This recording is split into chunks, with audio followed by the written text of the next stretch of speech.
स्वागतं गुरुदेव स्वागतं सुस्वागतं स्वागतं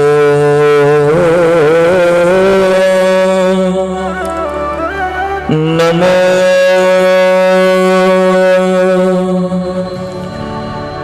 भगवते वासुदेवाय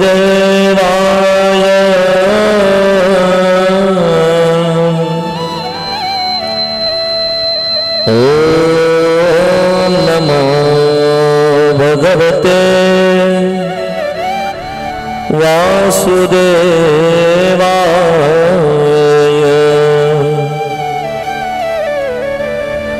ॐ नमो भगवते वासुदेवाय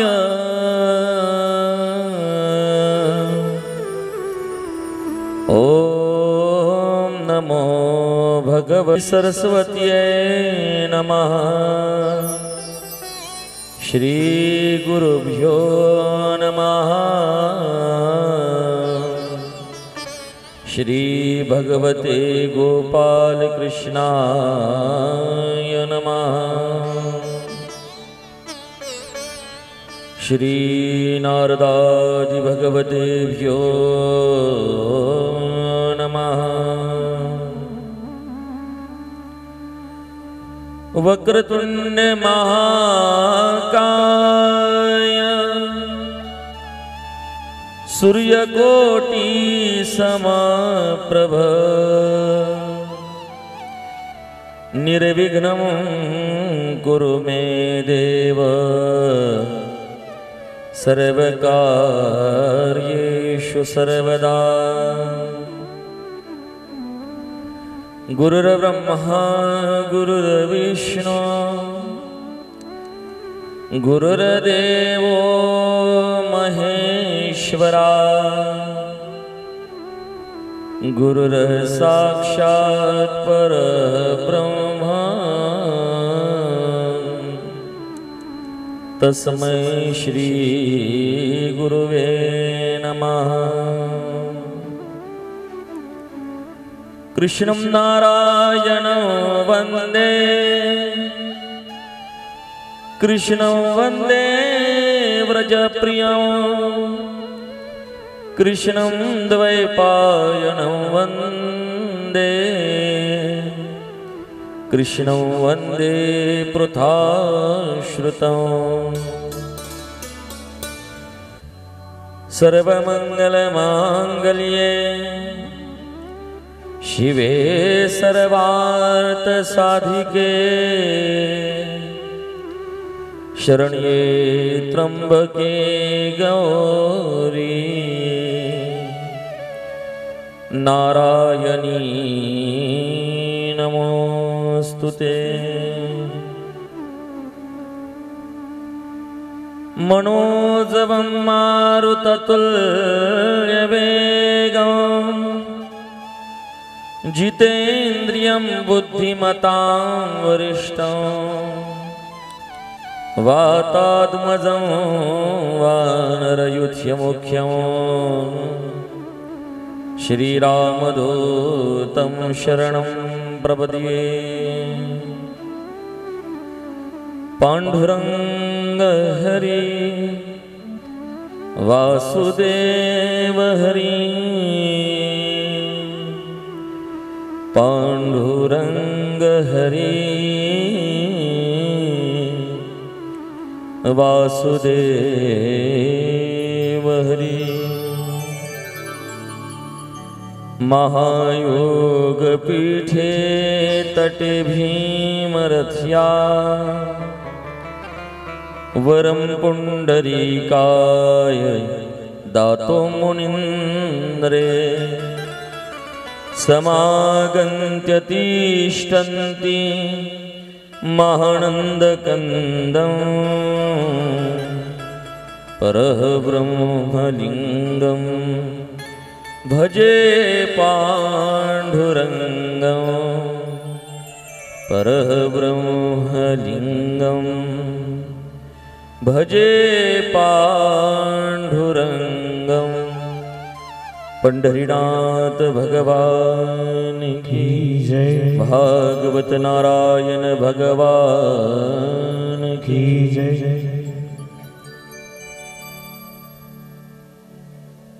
परात्पर अखिलेश्वर अकारण करुणावरुणाय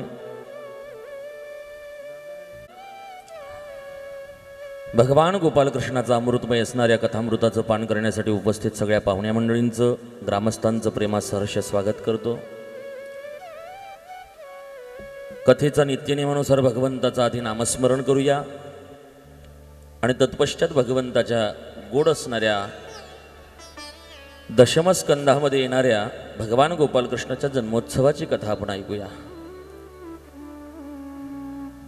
हातानं टाळी मुखानं भगवंताचं नाव घेत आजच्या या 5व्या दिवसाला प्रारंभ करूया। मेरुराधार मन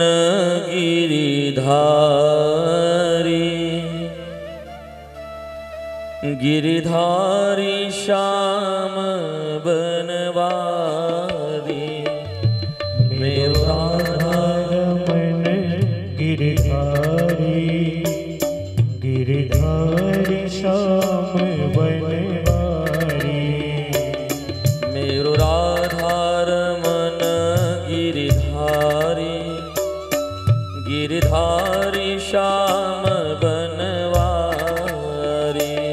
मेरुराधार मन गिरिधारी गिरिधारी श्याम बनवारी। मेरुराधार मन गिरिधारी गिरिधारी श्याम बनवारी। मेरुराधार मन गिरिधारी गिरिधारी श्याम बनवारी।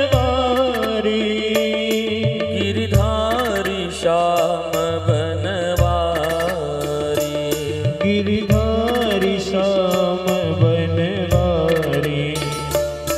मेरुराधार मन गिरिधारी गिरिधारी श्याम बनवारी। मेरुराधार मन गिरिधारी गिरिधारी श्याम बनवारी।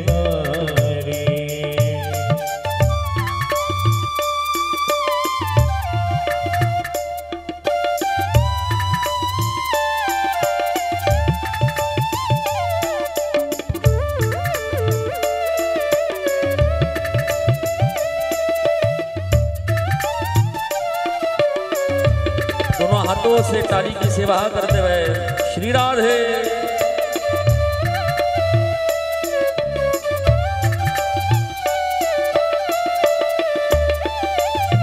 मेरुराधार मन गिरिधारी गिरिधारी श्याम बनवारी। मेरुराधार मन गिरिधारी गिरिधारी श्याम बनवारी। मेरुराधार मन गिरिधारी गिरिधारी श्याम बनवारी। हो मेरुराधार मन गिरिधारी गिरिधारी श्याम बनवारी। गिरिधारी श्याम बनवारी। गिरिधारी श्याम बनवारी। मेरुराधार मन गिरिधारी गिरिधारी श्याम गिरिधारी गिरिधारी श्याम बनवारी। श्री राधे।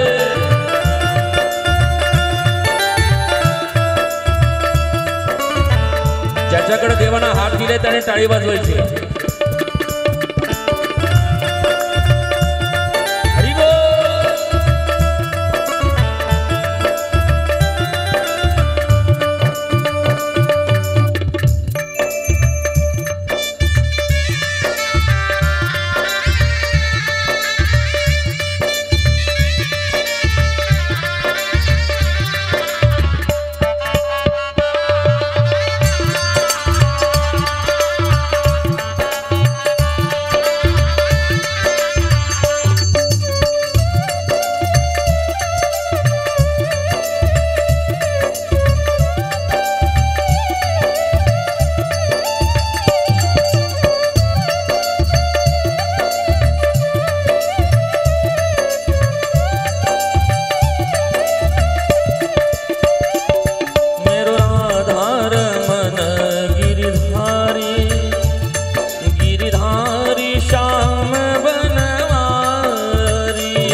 गिरिधारी श्याम बनवारी मेरो राधा रमन गिरिधारी गिरिधारी श्याम बनवारी हो मेरो राधा रमन गिरिधारी गिरिधारी श्याम बनवारी श्याम बनवारी गिरिधारी श्याम बनवारी गिरिधारी श्याम बनवारी मेरो राधा रमन गिरिधारी गिरिधारी श्याम बनवारी मेरो राधा रमन गिरिधारी गिरिधारी श्याम बनवारी राधे राधे राधे राधे राधे राधे राधे राधे राधे राधे राधे राधे राधे राधे राधे राधे वृंदावन में राधे राधे वृंदावन में राधे राधे बरसाने में राधे राधे बरसाने में राधे राधे नंदगांव में राधे राधे नंदगांव में राधे राधे राधा कुंडे राधे राधे राधा कुंडे राधे राधे श्याम कुंडे राधे राधे श्याम कुंडे राधे राधे निधिवन में राधे राधे निधिवन में राधे राधे प्रेम मंदिरे राधे राधे प्रेम मंदिरे राधे राधे मथुरा में राधे राधे मथुरा में राधे राधे गोकुल में भी राधे राधे गोकुल में भी राधे राधे ब्रह्मांड घाटे राधे राधे ब्रह्मांड घाटे राधे राधे रमण रेत्री में राधे राधे रमण रेत्री में राधे राधे कुकड़ेल में भी राधे राधे कुकड़ेल में भी राधे राधे राधे राधे राधे राधे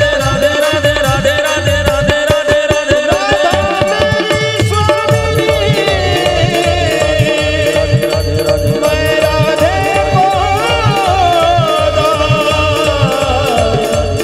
जन्म जन्म मोहे दीजिए श्री वृंदावन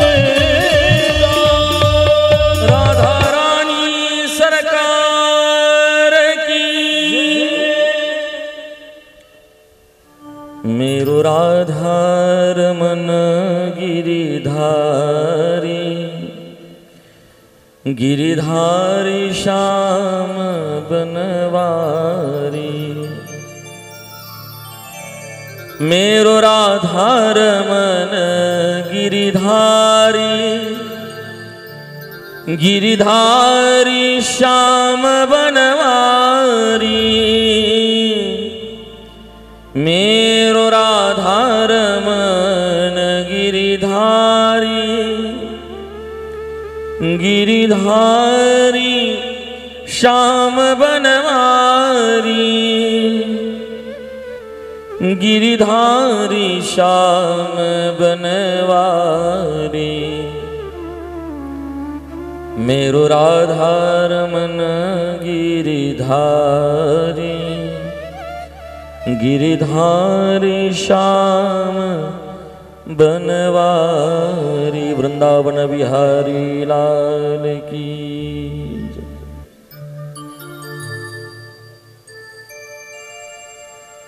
परमपिता परमात्मा भक्तवंशा कल्पतरू जगतपिता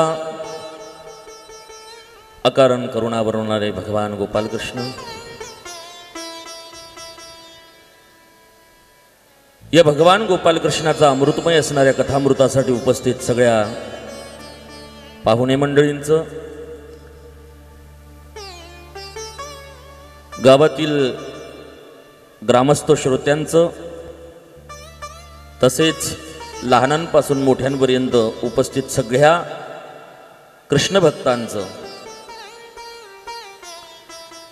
या कथेचे मुख्य यजमान सहनिमंत्रक श्री तोतारामभाई सोमजी पाटील, श्री जाधवभाई सोमजी पाटील, श्री मणिलालभाई सोमजी पाटील, श्री विलासभाई रामदास पाटील, श्री सखारामभाई सदाशिव पाटील, श्री मोहनभाई सोमजी पाटील व श्री सुरेश युके ग्रुप व युके महिला मंडळ कुकडेल या सगळ्यांच्या वतीने, तसेच व्यासपीठाच्या वतीने प्रेमासहर्ष सगळ्यांचं स्वागत करतो। इथे उपस्थित असणाऱ्या लहानांपासून मोठ्यांपर्यंत सगळ्यांच्या श्रोत्यांचा हृदयरूपी मंदिरामध्ये असणाऱ्या भगवान गोपाल कृष्णाला शतशत वंदन करतो। गंधर्व गाजीवरती विराजमान आमचे सुंदर कलाकार यांच्याही चरणी साष्टांग प्रणिपात करतो। तसेच वारकरी कीर्तन या यूट्यूब चॅनलच्या माध्यमातून कथा श्रवण करणाऱ्या सगळ्या श्रोतूभक्तांचं प्रेमासहर्ष स्वागत वंदन करतो। आणि आजचं हे 5वं वाक्पुष्प नारायणाच्या चरणामध्ये समर्पित करण्याचा प्रयत्न करतो। सर्वांनी प्रेमश्रद्धा भाविक अंतकरणानं दोघा हात वरती करायचे आणि म्हणायचं राधे राधे।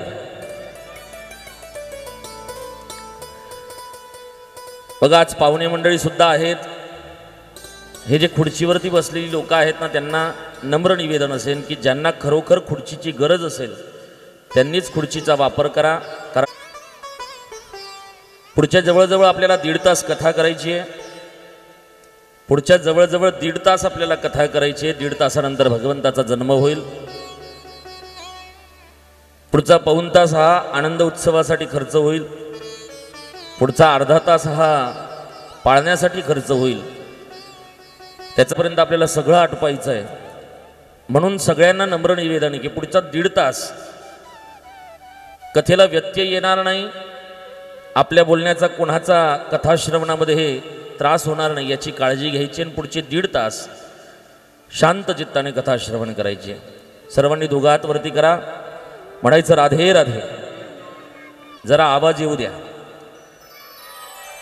जर हृदयात भगवंताचा जन्म झाला नाही तर रात्रीचे 12 वाजले तरी सुद्धा इथून तुम्हाला मी उठू देणार। मी टायमाचा तसा पक्का आहे। म्हणून श्रद्धापूर्वक म्हणायचं, जोपर्यंत राधेचं नामस्मरण जागृत होत नाही तोपर्यंत भगवंत जन्म घेत नाही। बोला राधे राधे। वा, हावडा वाटी रही की सौनी निंदर। काल आपण गोड कथा ऐकली माय बापू।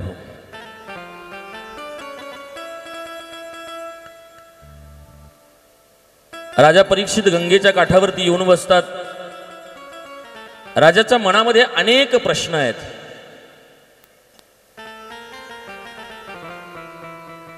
शमीक महामुनींचा अपमान झाला आणि शमिकांचा अपमान झाल्यामुळे गळ्यामध्ये मृतसर्प टाकल्यामुळे राजा परीक्षिताला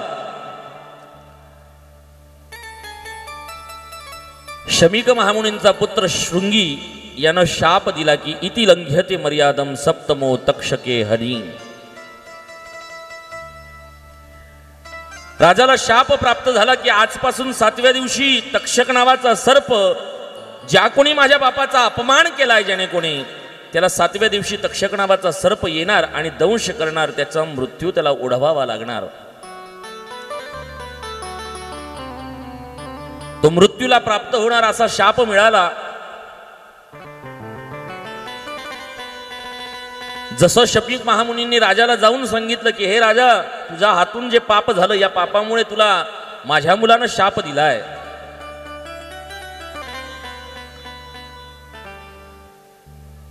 आजपासून 7व्या दिवशी तू मरणार आहे, तुला तक्षक नावाचा सर्प दंश करणार आहे। राजाला समजून चुकलं की आजपासून 7व्या दिवशी आपल्याला मरावं लागणार आहे। आपले धर्मशास्त्र सांगतात की मृत्यू ज्याही वेळेस आपल्याला समजला असेल त्यावेळेस भगवंताचं नामस्मरण केलं पाहिजे।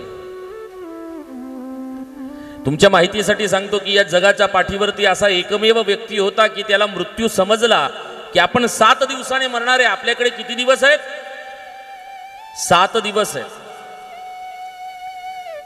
राजाचा मृत्यू हा खरोखर 7व्या दिवशी आहे हे राजाला समजलं आणि त्यामुळे राजानं विचार केला की आपण कथा ऐकली पाहिजे, भगवंताचं चरित्र ऐकलं पाहिजे। राजाकडे एवढं धन होतं की अनेक विष उतरवणारे मोठे मोठे मांत्रिक तो बोलवू शकत होता। तक्षक नावाचा सर्प दंश करेल आणि दंश केलेल्या तक्षकानं दंश केल्यानंतर आपल्यावरती चढलेलं विष उतरवता येऊ शकतं हे सगळं राजाला माहिती होतं। तरी सुद्धा त्याला आनंद वाटला आपल्या मृत्यूची तारीख कळल्याबरोबर। त्याला अभिमान वाटला की या जगाच्या पाठीवरती आपण एकमेव आहोत की आपल्याला मृत्यू समजलाय। मग आपल्याला मृत्यू समजलाय ना, मग आपण देवाची सेवा केली पाहिजे, मृत्यू मंगलमय बनवला पाहिजे।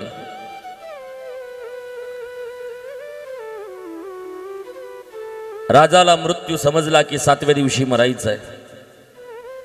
मला असं वाटतं की तुम्हाला आणि मला सुद्धा माहिती आहे की आपल्याला सुद्धा या 7च दिवसात मरायचं आहे। ज्यानं कोणी कॅलेंडर तयार केलं असेल, कॅलेंडरमध्ये 31 काही 30 दिवस काही 28 दिवस असतात आणि एवढं सगळं बदलतं असताना सुद्धा या कॅलेंडरमध्ये एकूण 7 वार ज्याने निर्माण केलं असेल ना, त्याचा मला मान सन्मान वाटतोय, मला अभिमान वाटतोय की त्याने हे 7च वार निर्माण केले. सोमवार, मंगळवार, बुधवार, गुरुवार, शुक्रवार, शनिवार आणि रविवार. कदाचित या वार तयार करणाऱ्याला असं वाटलं असेल की प्रत्येक माणसाला समजलं पाहिजे की आपलाही मृत्यू 7च दिवसामध्ये आहे. या 7 वारा व्यतिरिक्त आपला मृत्यूची तारीख दुसरी कोणती राहणार नाहीये. कधी कोणी सोमवारी मरणार आहे, कोणी मंगळवारी जाणार आहे, कोणी बुधवारी जाणार आहे, कोणी गुरु शुक्र शनीला जाणार आहे, कोणी रविवारी जाणार आहे. कोणाचा ना कोणाचा कोणता ना कोणता घात वार आहे, पण तो दिवस कोणता आहे हे मात्र आपल्याला अजून माहिती नाहीये. राजा परीक्षेला समजून चुकलं की 7व्या दिवशी मरायचं. एवढी संपत्ती असताना या संपत्तीचा त्याने विचार केला नाही. जे असेल नसेल ते सगळं आपल्या जन्मेजयादी पुत्रांना सोपून दिलं आणि राजा निघून गेला. एखाद्या कॅन्सर असणाऱ्या व्यक्तीला सांगितलं जातं की तुमचे शेवटचे 40 दिवस उरले आहेत, 40-45 दिवसापेक्षा जास्त दिवस तुम्ही जगू शकत नाही. डॉक्टर नातेवाईकांना बोलवतात, मुलांना बोलवतात, सांगतात की यांना आता घरी येऊन जा, यांच्यावरती कोणताही इलाज काम करणार नाहीये, हे आता थोड्या दिवसाचे सोबती आहेत. घरातली लोक आजारी असणाऱ्या माणसाला सांगत नाही, पण नकळत त्या आजारी माणसाला समजून जातं. त्यावेळेस त्या आजारी माणसाचं आद्य कर्तव्य असतं की आपल्या मृत्यू जवळ आलाय ना, तर मग आपण भगवंताची सेवा केली पाहिजे. पण अशामध्ये काय करतो, मृत्यू जवळ आल्यानंतर आपल्या सगळ्या नातेवाईकांची तो व्यक्ती भेट घेतो, सगळ्यांना भेटतो. नाही जे जे आवडतं ते चांगलं चांगलं खायला सुरुवात करतो. पण संतांनी सांगितलंय की अंतःकालेच मामेव, अंतकाळी जी वासना मनामध्ये असेल तशा पद्धतीनं जन्म आपल्याला प्राप्त होत असतो. अहो, आपल्याला जर समजतंय तर आपला अंतकाळ हाच आहे असं समजून जर देवाचं नामस्मरण आपण केलं तर निश्चितच आपला मृत्यू सुद्धा मंगलमय झाल्याशिवाय राहणार नाही. कौन सी घड़ी अपनी आखिरी घड़ी होगी किसी को पता नहीं है बाप. कोई भी नहीं बता सकता है कि मैं अगले कुछ चंद मिनटों के लिए जीवित रहूंगा या नहीं रहूंगा. कोई भी बता नहीं सकता है. मैंने तो घंटों का नहीं कहा, मैंने तो दिनों का नहीं कहा, मैंने तो कुछ घडियों का कहा. कोणाला माहिती नाही की पुढच्या 5 मिनिटांमध्ये आपल्यासोबत काय होणार आहे, कोणी सांगू शकत नाही माय बापू हो. म्हणून शेवटचे हे 5 मिनिटं आहेत, अशाच पद्धतीने आपलं जीवन राहिलं ना तर आपल्या हातानं कधीही कोणाचाही अपमान होणार नाही, कधीही कोणाची फसवणूक होणार नाही आणि कधीही कोणाला वाईट बोललं जाणार नाही माय बापू हो. प्रत्येक क्षण अंत क्षण आहे असं समजून आनंदानं जीवन जगावं माय बापू. जीवनाचा क्षणाचा सुद्धा भरोसा नाहीये.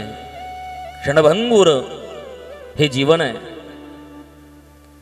राजाला समजून चुकला आणि त्याच वेळेस राजानं विचार केला की आपण कथा ऐकली पाहिजे.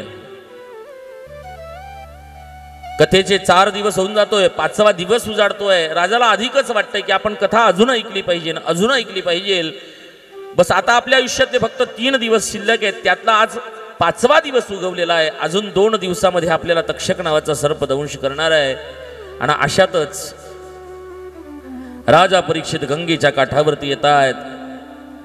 व्यासपीठावरती शुकाचार्य महामुनी विराजमान होतात आणि शुकाचार्य महामुनींना राजा परीक्षितानं 2 हात जोडलेत. राजा परीक्षित प्रश्न विचारतोय. कथितो वंशविस्तारो भवता सोमसूर्ययो राज्ञां चोभयवंशानां चरितं परमाद्भुतम्.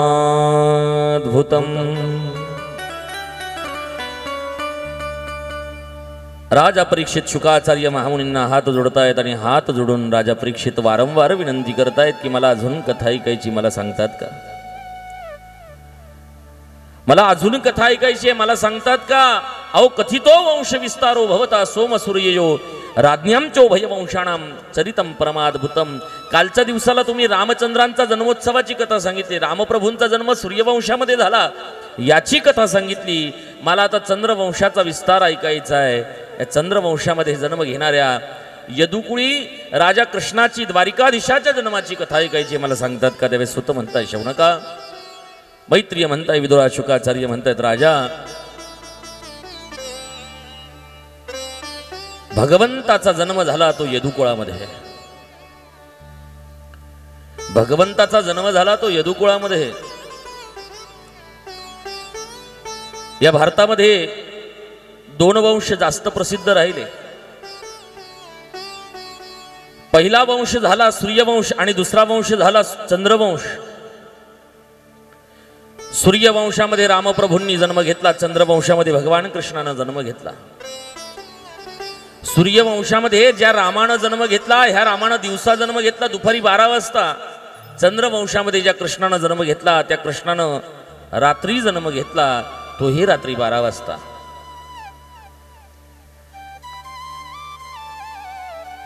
राम मर्यादेमध्ये होते आणि कृष्णानं मर्यादा सगळ्या सोडून दिल्या मायबापू. रामप्रभूचा जन्मापासून रामप्रभू गुप्तार घाटावरती गुप्त झाले तिथपर्यंत रामप्रभू हे कोणाच्या वाटेत आले नाही. रामप्रभूंनी कधी कोणाला त्रास दिला नाही. रामप्रभूंनी त्यांची मर्यादा कधी ओलांडली नाही.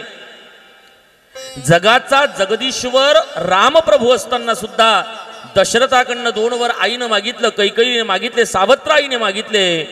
आणि त्यावेळेस सावत्र आईने मागितलेल्या त्या वरांना पूर्ण करण्यासाठी आईच्या इच्छेप्रमाणे रामप्रभू 14 वर्षापर्यंत वनवास सहन करतात मायबापू. हो, मला असं वाटतं की एवढ्या मर्यादेमध्ये राहणारा मुलगा या जगाच्या पाठीवर रामप्रभूं व्यतिरिक्त दुसरा कोणी होणे नाही. रामानं आपल्या मर्यादा कधी ओलांडल्या नाहीत. हो,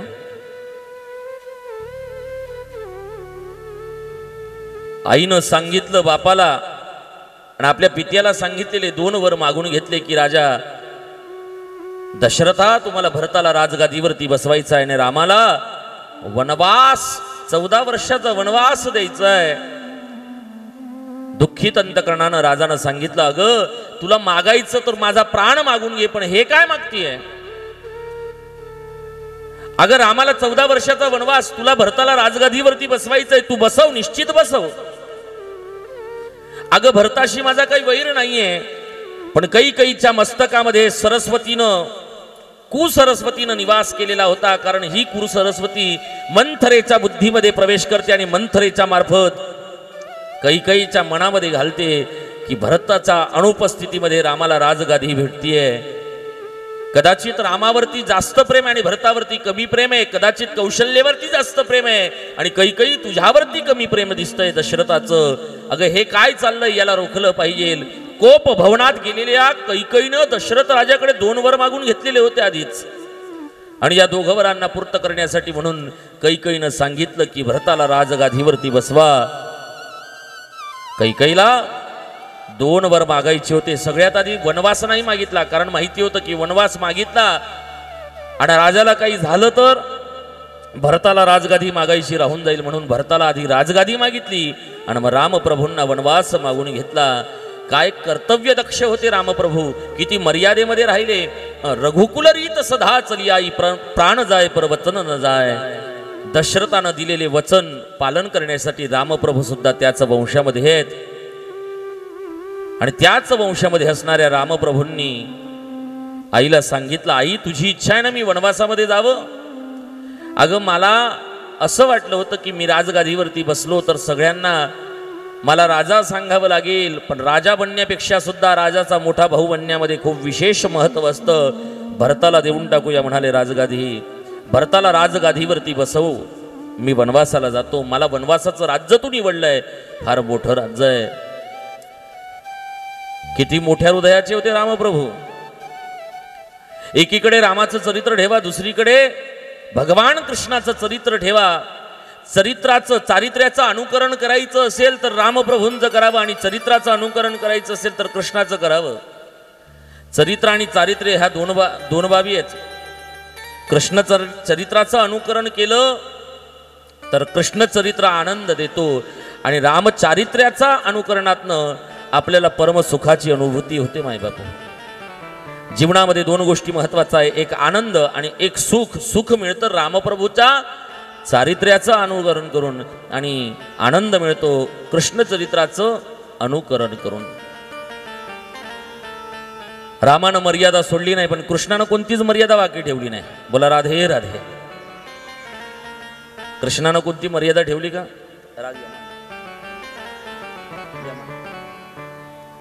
कृष्णानं कोणतीच मर्यादा ठेवली नाही बाप. ब्रजमध्ये, ब्रजभूमीमध्ये, वृंदावनामध्ये एक पद गायलं जातं, तू टेढ़ो तेरी टेढ़ी रे नजरिया. रामप्रभू मर्यादेत राहिले, पण कृष्णानं मर्यादा सोडल्या. चोरी करायचं या जगाला आवडत नाही, पण कृष्णानं चोरी केली माय बापू. हो, चोरलं काय? वस्त्र तर चोरले, पण वस्त्रासोबत गोपिकांचं मन सुद्धा चोरलं. मनावरती थांबून राहिले नाही, वस्त्रावरती थांबून राहिले नाही, तर मथुरेमध्ये जाणार जे दही दूध माखण होतं हे मथुरेमध्ये जाऊ द्यायचं नाही, म्हणून माखण चोरी सुद्धा भगवान कृष्णानं केली. चोरी करणं जगाला आवडत नाही, पण चोरी करणं कृष्णानं केलं माय बापू. हो, वाकडं काम केलं, तिरपं काम केलं.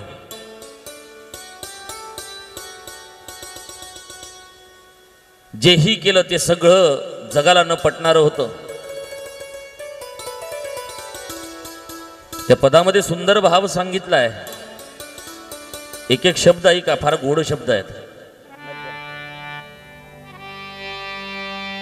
तू टेढ़ो तेरी टेढ़ी रे नजरिया, तू टेढ़ो तेरी टेढ़ी रे नजरिया, तू टेढ़ो तेरी टेढ़ी नजरिया, तू टेढ़ो तेरी टेढ़ी नजरिया, तू टेढ़ो तेरी टेढ़ी रे नजरिया, तू टेढ़ो तेरी टेढ़ी नजरिया, तू टेढ़ो तेरी टेढ़ी नजरिया.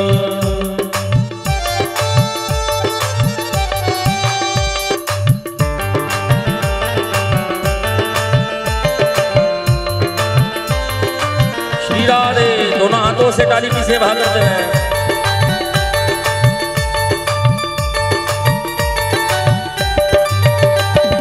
मथुरा तेरो तेड़ो वृंदावन तेड़ो, तेरो टेढ़ो वृंदावन टेढ़ो, मथुरा तेरो तेड़ो वृंदावन टेड़ो, तेरो टेढ़ो वृंदावन टेढ़ो, टेढ़ी रे तेरी गोकुल की नगरिया, टेढ़ी रे तेरी गोकुल की नगरिया, तू टेढ़ो तेरी टेढ़ी रे नजरिया, तू टेढ़ो तेरी टेढ़ी नजरिया. श्री राधे.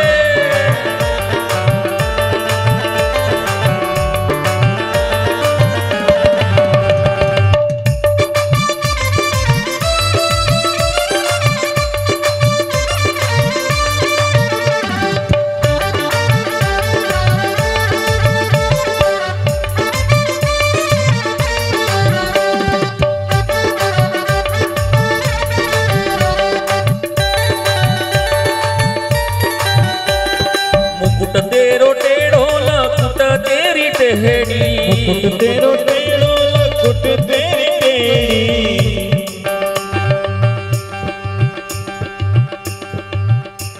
देवाचा एखाद्या फोटोकडे बघा. देवानं एकही सरळ काम केलं नाही, सगळं टेढं टेढं, सगळं वाकडं काम आहे. ज्यावेळेस भगवान आपल्या मस्तकावरती मुकुट परिधान करतात, मुकुट कधी सरळ परिधान केला नाही, मुकुट सुद्धा तिरपा होता. या मुकुटावरती लावलेलं मोरपीस सुद्धा असं तिरप होतं माय बापू. त्या फोटोमध्ये ज्यावेळेस आपण बघतो ना, त्यावेळेस इकडच्या बघणाऱ्यानंही बघावं आणि इकडच्या बघणाऱ्यानंही बघावं आणि दोघांना एकच प्रश्न विचारावा की फोटोतला कृष्ण कोणाकडे बघतोय. इकडे उभा राहणाराही सांगेल की माझ्याकडे बघतोय आणि तिकडे उभा राहणारा सुद्धा सांगेन की माझ्याकडे बघतोय. कारण भगवंताची नजर सुद्धा कशी आहे.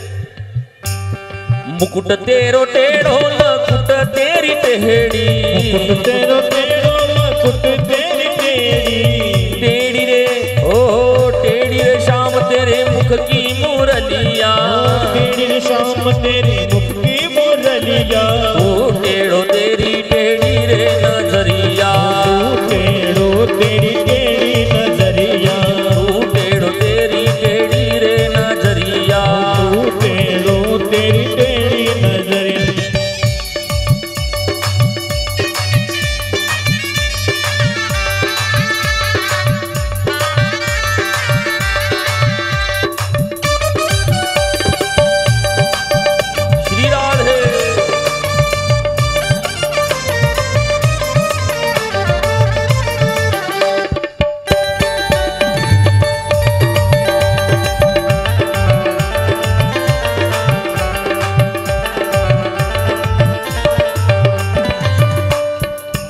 कान्हानं मुखावरती बासुरी घेतलीये,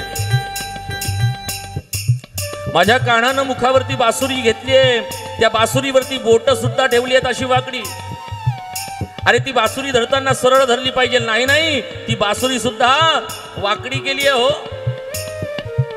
त्या बासुरीतनं स्वर काढायला सुरुवात केली. ज्यावेळेस स्वर काढायला सुरुवात केली, हवा फुंकतोय माझा कान्हा, त्यावेळेस त्याचं तोंड सुद्धा वाकडं झालंय. हे जे तोंड आहे, हे जे धड आहे, या धडामध्ये मान आहे, ही मान सुद्धा अशी वाकडी केली आहे हो माझ्या कान्हानं. पायाकडे आपण बघावं, पाय सुद्धा सरळ ठेवले नाही, पाय वाकडे करून उभा आहे, एकात एक पाय अटकवलेले आहेत. त्याच्या चित्रामध्ये सुद्धा वाकडं पण आहे आणि त्याच्या चरित्रामध्ये सुद्धा वाकडं पण आहे. चित्र बघावं वाकडा दिसेल, चरित्र बघावं तिथेही वाकडं पण आहे, पण चारित्र मात्र फार सरळ होतं कृष्णाचं. माझा कृष्ण जसा खोडकळ आहे, माझा कृष्ण जसा वाकडा आहे, जसा टेढा आहे, तसे त्याचे भक्त सुद्धा टेढे आहेत माय बाप हो. पुढे सुंदर सांगितलंय, आईनं सांगितलं बापाला आणि आपल्या पित्याला सांगितलेले 2 वर मागून घेतले की राजा दशरथा, तुम्हाला भरताला राजगादीवरती बसवायचं आहे आणि रामाला वनवास 14 वर्षाचा वनवास द्यायचा आहे. दुःखित अंतकरणानं राजानं सांगितलं, अगं तुला मागायचं तर माझा प्राण मागून घे, पण हे काय मागतीये? अगं रामाला 14 वर्षाचा वनवास, तुला भरताला राजगादीवरती बसवायचंय, तू बसव, निश्चित बसव. अगं भरताशी माझा काही वैर नाहीये, पण कैकेयीच्या मस्तकामध्ये कुसरस्वतीनं निवास केलेला होता. कारण ही कुसरस्वती मंथरेच्या बुद्धीमध्ये प्रवेश करते आणि मंथरेच्या मार्फत कैकेयीच्या मनामध्ये घालते की भरताच्या अनुपस्थितीमध्ये रामाला राजगादी भेटतीये. कदाचित रामावरती जास्त प्रेम आणि भरतावरती कमी प्रेम आहे, कदाचित कौशल्यवरती जास्त प्रेम आहे आणि कैकेयी तुझ्यावरती कमी प्रेम दिसतंय दशरथाचं. अगं हे काय चाललंय, याला रोखलं पाहिजे. कोप भवनात गेलेल्या कैकेयीनं दशरथ राजाकडे 2 वर मागून घेतलेले होते आधीच, आणि या 2 वरांना पूर्ण करण्यासाठी म्हणून कैकेयीनं सांगितलं की भरताला राजगादीवरती बसवा. कैकेयीला 2 वर मागायचे होते. सगळ्यात आधी वनवास नाही मागितला, कारण माहिती होतं की वनवास मागितला आणि राजाला काही झालं तर भरताला राजगादी मागायची राहून जाईल, म्हणून भरताला आधी राजगादी मागितली आणि मग रामप्रभूंना वनवास मागून घेतला. काय कर्तव्य दक्ष होते रामप्रभू, किती मर्यादेमध्ये राहिले. रघुकुल रीत सदा चली आई, प्राण जाय पर वचन न जाय. दशरथानं दिलेले वचन पालन करण्यासाठी रामप्रभू सुद्धा त्याच वंशामध्ये आहेत आणि त्याच वंशामध्ये असणाऱ्या रामप्रभूंनी आईला सांगितलं, आई तुझी इच्छा आहे ना मी वनवासामध्ये जावं? अगं मला असं वाटलं होतं की मी राजगादीवरती बसलो तर सगळ्यांना मला राजा सांगावं लागेल, पण राजा बनण्यापेक्षा सुद्धा राजाचा मोठा भाऊ बनण्यामध्ये खूप विशेष महत्त्व असतं. भरताला देऊन टाकूया म्हणाले राजगादी. भरताला राजगादीवरती बसवू, मी वनवासाला जातो. मला वनवासाचं राज्य तू निवडलंय, फार मोठं राज्य आहे. किती मोठ्या हृदयाचे होते रामप्रभू. एकीकडे रामाचं चरित्र ठेवा, दुसरीकडे भगवान कृष्णाचं चरित्र ठेवा. चारित्र्याचं अनुकरण करायचं असेल तर रामप्रभूंचं करावं आणि चरित्राचं अनुकरण करायचं असेल तर कृष्णाचं करावं. चरित्र आणि चारित्र्य ह्या दोन बाबी आहेत. कृष्ण चरित्राचं अनुकरण केलं तर कृष्ण चरित्र आनंद देतो आणि रामचारित्र्याचा अनुकरणातनं आपल्याला परम सुखाची अनुभूती होते. मायबापू, जीवनामध्ये 2 गोष्टी महत्वाच्या आहे, एक आनंद आणि एक सुख. सुख मिळतं रामप्रभूच्या चारित्र्याचं अनुकरण करून आणि आनंद मिळतो कृष्ण चरित्राचं अनुकरण करून. रामानं मर्यादा सोडली नाही, पण कृष्णानं कोणतीच मर्यादा बाकी ठेवली नाही. बोला राधे राधे. कृष्णानं कोणती मर्यादा ठेवली का?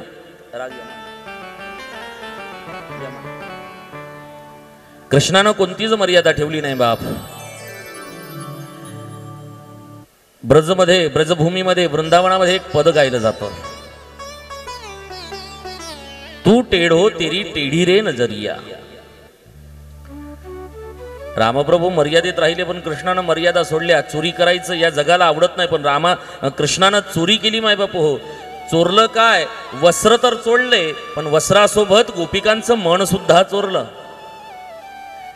मनावरती थांबून राहिले नाही, वस्त्रावरती थांबून राहिले नाही, तर मथुरेमध्ये जाणार जे दही दूध माखण होतं हे मथुरेमध्ये जाऊ द्यायचं नाही, म्हणून माखण चोरी सुद्धा भगवान कृष्णानं केली. चोरी करणं जगाला आवडत नाही, पण चोरी करणं कृष्णानं केलं. मायबाप हो, वाकडं काम केलं, तिरपं काम केलं.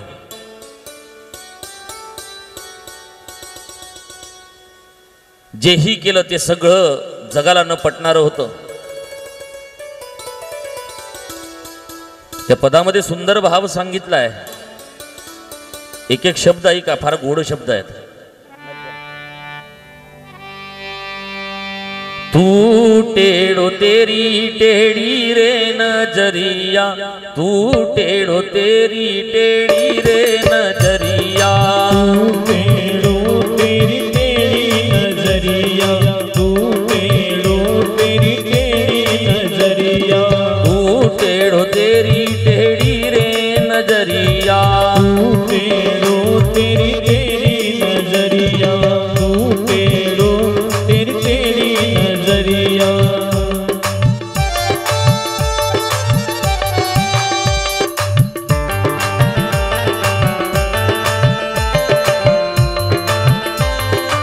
श्री राधे दोनों हाथों से ताली की सेवा करते हैं.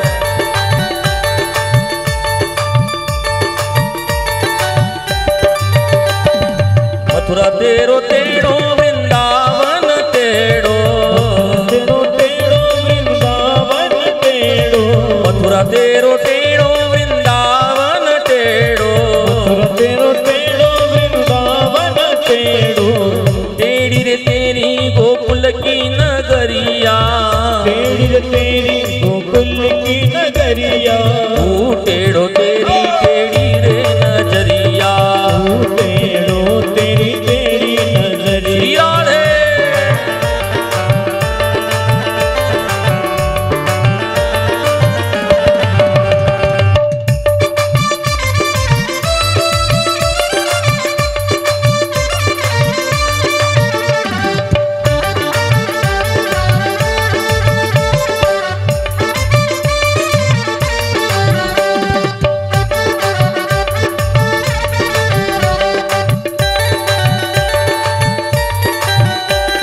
मुकुट तेरो टेढ़ो लकुट तेरी टेढ़ी, मुकुट तेरो टेढ़ो लकुट तेरी टेढ़ी,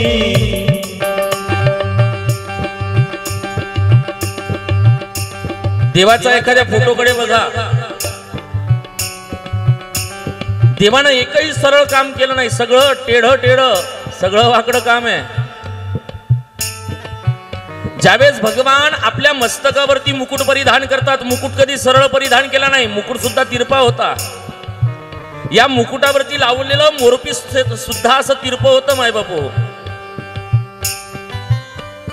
त्या फोटोमध्ये ज्यावेळेस आपण बघतो ना, त्यावेळेस इकडच्या बघणाऱ्यानंही बघावं आणि इकडच्या बघणाऱ्यानंही बघावं आणि दोघांना एकच प्रश्न विचारावा की फोटोतला कृष्ण कोणाकडे बघतोय. इकडे उभा राहणाराही सांगेल की माझ्याकडे बघतोय आणि तिकडे उभा राहणारा सुद्धा सांगेन की माझ्याकडे बघतोय. कारण भगवंताची नजर सुद्धा कशी आहे. मुकुट तेरो टेढ़ो लकुट तेरी टेढ़ी, मुकुट तेरो टेढ़ो लकुट तेरी टेढ़ी, टेढ़ी रे ओ टेढ़ी रे श्याम तेरे मुख की मुरलिया, टेढ़ी रे श्याम तेरी मुख की मुरलिया, ओ टेढ़ो तेरी टेढ़ी रे नजरिया, टेढ़ो तेरी टेढ़ी नजरिया, ओ टेढ़ो तेरी टेढ़ी रे नजरिया, टेढ़ो तेरी टेढ़ी नजरिया.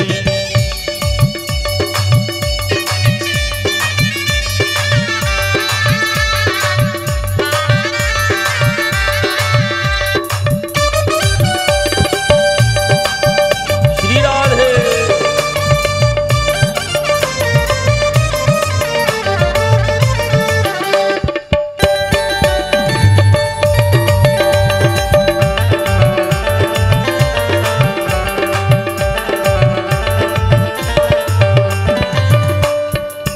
कानानं मुखावरती बासुरी घेतलीये, माझ्या कानानं मुखावरती बासुरी घेतलीये, त्या बासुरीवरती बोट सुद्धा ठेवली आहेत अशी वाकडी. अरे ती बासुरी धरताना सरळ धरली पाहिजे, नाही नाही ती बासुरी सुद्धा वाकडी केली आहे हो. त्या बासुरीतनं स्वर काढायला सुरुवात केली. ज्यावेळेस स्वर काढायला सुरुवात केली, हवा फुंकतोय माझा कान्हा, त्यावेळेस त्याचं तोंड सुद्धा वाकडं झालंय. हे जे तोंड आहे, हे जे धड आहे, या धडामध्ये मान आहे, ही मान सुद्धा अशी वाकडी केली आहे हो माझ्या कानानं. पायाकडे आपण बघावं, पाय सुद्धा सरळ ठेवले नाही, पाय वाकडे करून उभा आहे, एकात एक पाय अटकवलेले आहेत.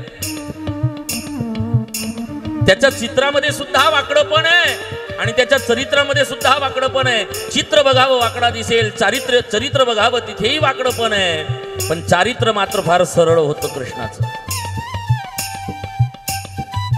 माझा कृष्ण जसा खोडकळ आहे, माझा कृष्ण जसा वाकडा आहे, जसा टेढा आहे, तसे त्याचे भक्त सुद्धा टेढे आहेत माय बाप हो. पुढे सुंदर सांगितलंय,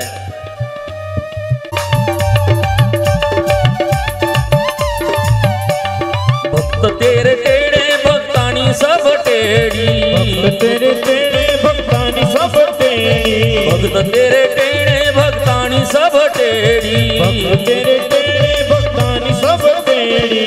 सीधी रे श्याम की राधा गुजरिया, सीधी रे श्याम राधा गुजरिया, सीधी रे श्याम राधा गुजरिया, सीधी रे श्याम राधा गुजरिया. तू टेढ़ो तेरी टेढ़ी रे नजरिया, टेढ़ो तेरी टेढ़ी नजरिया, तू टेढ़ो तेरी टेढ़ी रे नजरिया, टेढ़ो तेरी टेढ़ी नजरिया. भक्त तेरे टेढ़े भक्तानी तेरी टेढ़ी. माझा कान्हा, माझा देव जसा आहे तसे त्याचे भक्त सुद्धा आहेत हो. जगाचा विपरीत वागणारे भक्त आहेत मायबाबू. कृष्ण भक्त बघा तुम्ही, जो कृष्णावरती खरी श्रद्धा ठेवू नये, जो कृष्णावरती खरी भक्ती करू नये, जो कृष्णावरती नितांत विश्वास ठेवू नये, तो जगाचा विचार कधीही करत नाही मायबापू. लक्षपूर्वक ऐका, ज्याची निष्ठा भगवंतावरती आहे तो भगवंताचाच विचार करतो, आजूबाजूला कोणीही बसलेलं असू द्या. जो कृष्ण भक्त असेल ना, तो कोणाचा विचार करत नाही. आपण काय करतो, आपण साधं भजनामध्ये टाळी वाजवतो तरी आजूबाजूवाल्यांकडे बघून घेतो. आपण वाजवतोय, जास्त जोरात तर नाही वाजवत, बाजूवाले आळू तर नाही वाजवत हा. आणि बाजूवाल्यानं आपल्याला बघून घेतलं तर ते काय सांगतील, हाही विचार आपण करत असतो मायबापो. कृष्ण भक्ताचा मनामध्ये हा विचार कधीही येत नाही. एका भजनामध्ये सुंदर सांगितलंय, ज्यावेळेस भगवंताची भक्ती करतात तर कशी करावी. लगन तुमसे लगा बैठे, लगन तुमसे लगा बैठे, जोगा देखा जाएगा, तुम्हें अपना बना बैठे, तुम्हें अपना बना बैठे, जोगा देखा जाएगा. लगन तुमसे लगा बैठे, लगन तुमसे लगा बैठे, जो होगा देखा जाएगा, तुम्हें अपना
लगन तुमसे लगा बैठे जोगा देखा जाएगा, तुम्हें अपना बना बैठे जोगा देखा जाएगा।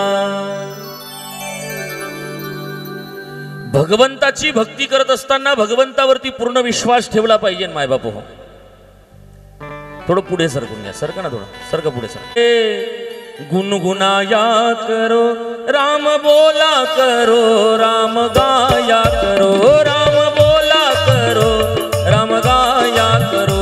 आते जाते हुए गुनगुनाया करो, आते जाते हुए गुनगुनाया करो, राम बोला करो, राम गाया करो, राम बोला करो, राम गाया करो। आते जाते हुए गुनगुनाया करो, आते जाते हुए गुनगुनाया करो, राम बोला करो, कृष्ण गाया करो, राम बोला करो, कृष्ण गाया करो, राम बोला करो, कृष्ण गाया करो, राम बोला करो, कृष्ण गाया करो। बोलिए कृष्ण कन्हैया लाल की जय। सगळ्यात महत्वाची गोष्ट अशी आहे की आपली जागा दुसऱ्याला देण्यामध्ये विशेष आनंद। जोगा देखा जाएगा। एकदा का भगवंतावरती निष्ठा असली ना, त्या दिवशी समजून घ्यावं की भगवंतावरती असलेली निष्ठा ही परिपूर्ण विश्वासयुक्त निष्ठा असली पाहिजे। जर भगवंतावरती विश्वास असेल तर भगवंत तुमचं कार्य केल्याशिवाय राहणार नाही मायबापू। मी कालच्या दिवसाला तुम्हाला एक उदाहरण सांगितलं की भगवंतावरती निष्ठा असेल तर भगवंत आपलं कार्य करायला येतो। मी पिंगाण्याचं एक उदाहरण सांगितलं तुम्हाला की आग लागलेल्या त्या खोलीमधून सिलेंडर बंद करून सिलेंडर बाहेर आणून तो मुलगा निघून गेला मायबाप हो। भगवंतावरची निष्ठा ही कार्य करत असते, कारण भगवंत त्या स्वरूपात स्वतः येत असतो। म्हणून भगवंतावरती निष्ठा ठेवा। भगवंताची निष्ठा ही सदा कामात येत असते मायबाप। भगवंत परीक्षा घेतो पण परीक्षेत पास होता आलं पाहिजे। काही काही लोक मंदिरामध्ये जातात आणि एक दिवस असा येतो की मंदिरामध्ये जाऊन त्यांच्या मनाची इच्छा कधी पूर्ण होत नाही, म्हणून मंदिरामध्ये जाणं सोडून देतात, मंदिरामध्ये जाणं सोडून देतात। पण भगवंत योग्य वेळ योग्य काळ आल्याशिवाय सुद्धा देत नसतो। एकदा एक मनुष्य मंदिरामध्ये रोज जायचा देवाचं दर्शन घ्यायला। कधी कधी वाटतं की देव आपल्याला देत नाही, पण आपल्याला भरपूर काही देतोय, पण त्याच्यावरती आपला विश्वास नसतो। एक व्यक्ती मंदिरामध्ये रोज दर्शनाला जायचा, 10 वर्षापर्यंत भगवंताचं नित्यनेमानं दर्शन घेतलं। सकाळी 7 वाजले की दर्शनाला जावं, सकाळी 7 वाजता बरोबर तो मंदिरामध्ये सापडायचा। दररोज मंदिरात जावं, देवाची सेवा करावी। एके दिवशी मनात विचार आला आणि हा मंदिरामध्ये गेला आणि मंदिरात जाऊन देवाला तक्रार करायला सुरुवात करतोय। देवाला सांगतोय की हे देवा, गेल्या 10 वर्षापासून मी तुझ्या मंदिरामध्ये येतोय, पण 10 वर्षापूर्वी जी परिस्थिती होती तीच आताही आहे। माझं लहानसं छोटंसं एका खोलीचं घर होतं, आजही एकाच खोलीमध्ये मी राहतोय। अरे 10 वर्षापूर्वी माझ्या एका नातेवाईकानं दिलेला पंखा मी त्या खोलीमध्ये लावलेला होता, आजही त्याच पंख्याचा खाली, त्याच पंख्याच्या हवेखाली मी आजही झोपतोय। अरे आजही माझ्या घरामध्ये तोच छोटासा तो डब्बा टीव्ही आहे। लोकांच्या घरामध्ये मोठे मोठे टीव्ही होऊन गेले, आजही माझा तो टीव्ही बदलण्याची परिस्थिती तुम्हाला निर्माण करून दिली नाही। आजही जिथे आहे तिथेच आहे। अरे घराचं जाऊ दे, पंख्याचं जाऊ दे, टीव्हीचं जाऊ दे, अरे ज्या सायकलवर मी फिरत होतो अक्षरशः सायकल भंगार झाली रे भंगार, तरी सुद्धा माझ्या परिस्थितीमध्ये तीळ मात्र सुद्धा तू बदल घडवून आणला नाही। अरे त्या सायकलचं जाऊ दे, पण जी पायामध्ये चप्पल घालतोय 10 वर्षापासून एकच चप्पल ठिगळं लावून लावून वापरतोय, अरे घासली गेली आहे, घासली कागदासारखी होऊन गेली आहे। मला तू जीवनात काहीच दिलं नाही, काहीच दिलं नाही, तक्रार करायला लागला। आणि त्या दिवशी ठरवलं की माझ्या पायातली चप्पल बदलण्या इतकी ऐपत तू निर्माण करू शकला नाही, मी आता उद्यापासून तुझ्या मंदिरात येणार नाही। मंदिरात येणार नाही असं ठरवलं आणि मंदिरात येणार नाही ठरवल्यानंतर तसाच तो बाहेर निघाला. मंदिर मोठं होतं. मंदिर मोठं असल्यामुळे येणाऱ्या भक्तांची संख्याही फार जास्त होती. भक्तांची संख्या जास्त असल्यामुळे चप्पल काढण्यासाठी चप्पल स्टँड तयार करण्यात आलेलं होतं. आणि या चप्पल स्टँडला सांभाळण्यासाठी एक मनुष्य रोज त्या ठिकाणी खुर्चीवरती बसलेला असायचा. 10 वर्षापासून जाणाऱ्या या माणसानं त्याला रोज बघावं. तो मनुष्य रोज तिथेच बसलेला असायचा. आणि आजही तो ती चप्पल घेण्यासाठी म्हणून चप्पल स्टँडच्या जवळ गेला आणि त्याच्याकडनं चप्पल मागितली. खुर्चीवर बसलेला मनुष्य हातामध्ये एक काठी असायची. त्या काठीला एक खिळा बांधलेला असायचा, खिळा टोचलेला असायचा. या खिळ्यामध्ये ती चप्पल स्टँड मधून चप्पल उचलायची आणि टेबलावरती ठेवायची. ज्याची असेल त्याने घालावी हा नित्यनियम त्या खुर्चीवर बसणाऱ्या चप्पल स्टँडवरती चप्पल सांभाळणाऱ्या माणसाचा होता. यानं तेच केलं. पुन्हा आजही ती चप्पल उचलली. जो तक्रार करत होता देवाजवळ की 10 वर्षापासून देवा माझी परिस्थिती बदलली नाही, त्याच्या दिशेने ती चप्पल त्या काठीनं नेली. पण आज असं झालं की ती चप्पल टेबलावर न पडता त्या माणसाच्या अंगावरती जाऊन पडली आणि त्या माणसाला संताप झाला. मंदिरामध्ये आधीच संताप झालेला होता. देवावरती तो चिडलेला होता. देवाला सांगत होता की 10 वर्षापासून तुझी कथा ऐकतो, तुझ्या मंदिरामध्ये येतोय, तरी सुद्धा तुम्हाला काहीच दिलं नाही. अरे पायातली चप्पल बदलण्या इतकी ऐपत निर्माण केली नाही, तुम्हाला काहीच दिलं नाही. त्यावेळेस त्या चप्पल स्टँडवाल्या चप्पलवाल्यानं ती चप्पल सुद्धा अंगावर टाकली ना. आता जास्त संताप झाला याचा. त्या स्टँडवर बसणारा त्या माणसाला संतापामध्ये बोलतोय, का रे, अरे आत्ताच देवाजवळ भांडून आलोय, तुझ्याजवळ भांडण्याची इच्छा नाही, पण तुला काही समजत नाही का? एवढा मोठा साहेब झाला, खुर्ची पण सोडत नाही. 10 वर्ष झालं तुला मी पाहतोय, बसल्या बसल्या काम करतो आणि फुकटाचा पगार घेतो. डोक्यामध्ये आधीच संताप होता, पण संतापामध्ये त्या स्टँडवरती सांभाळणाऱ्या, त्या चप्पल स्टँडवरती चप्पल सांभाळणाऱ्या माणसावरती संताप करायला सुरुवात केली. आणि त्यावेळेस मात्र आता त्या चप्पल स्टँडवरती बसणाऱ्या माणसाकडनं राहावं गेलं नाही. त्याने अंगावरती अशी एक शाल होती, पायावरती अशी तो रोज पांघरून बसायचा. आज मात्र त्याच्याकडनं राहावं गेलं नाही. त्यांनी पायावरचं टाकलेली ती शाल अशी अलगद बाजूला केली. मायबापू, चप्पल सांभाळणाऱ्या त्या माणसानं पायावर टाकलेली शाल अलगद बाजूला केली आणि बाजूला केलेल्या त्या शालचा खाली असणारे पाय त्या देवाजवळ भांडणाऱ्या माणसानं, भक्तानं पाहिले. 10 वर्ष झालं त्या चप्पल स्टँडचा सांभाळ करणाऱ्या, त्याच्याकडे रोजच्या 100, 200, 400 चप्पल येतात. तो रोज चप्पल सांभाळतोय, पण आज त्याला कळून चुकलं कोणाला तर या भक्ताला की 10 वर्ष झाले चप्पल बदलण्याची ऐपत देवानं दिली नाही. पण आज त्याला पश्चाताप होतोय की देवाशी आपण निरर्थक भांडण करतोय, देवाला आपण निरर्थक त्रास देतोय, देवाजवळ निरर्थक तक्रार करतोय. काय सांगतो आपण देवाला की पायातली चप्पल बदलण्याची ऐपत दिली नाही? अरे ज्याच्याकडे रोजच्या 400-500 चप्पल असतात, तो रोज चप्पल सांभाळायचं काम करतो. त्याच्यातली एखादी चप्पल तो सहज गायब करून घालू शकला असता. पण देवा, अरे चप्पलवाल्याकडे चप्पल घालण्यासाठी तू पायच त्याचे साबूत राहू दिले नाही रे देवा. माझ्याकडे 2 पाय आहेत ना, याच्यापेक्षा माझं भाग्य दुसरं काही नाही. मला ते हे 2 पाय दिलेत ना, हेच माझ्यासाठी खूप महत्वाचं आहे. ज्याच्याकडे चप्पल आहेत त्याच्याकडे पाय नाही, ज्याच्याकडे पाय आहेत तो चप्पलसाठी देवाजवळ तक्रार करायला जातो. मायबाप हो, कभी भी जिंदगी में याद रखिए, आप पर कोई दुख आता है तो दूसरों का दुख देखा करो. आप दूसरों का देखोगे तो अपना भूल जाओगे. दुसऱ्याचं पाहिलं ना आपण तर आपण आपलं स्वतःचं दुःख विसरून जातो. सायकलवर चालणाऱ्या माणसाला असं वाटतं की मोटरसायकल असली असती तर बरं झालं असतं. मोटरसायकलवर चालणाऱ्या माणसाला असं वाटतं की आपल्या घरामध्ये 4 व्हीलर असली असती तर आपण ऊन वारा पाऊस याच्यातही फिरू शकलो असतो.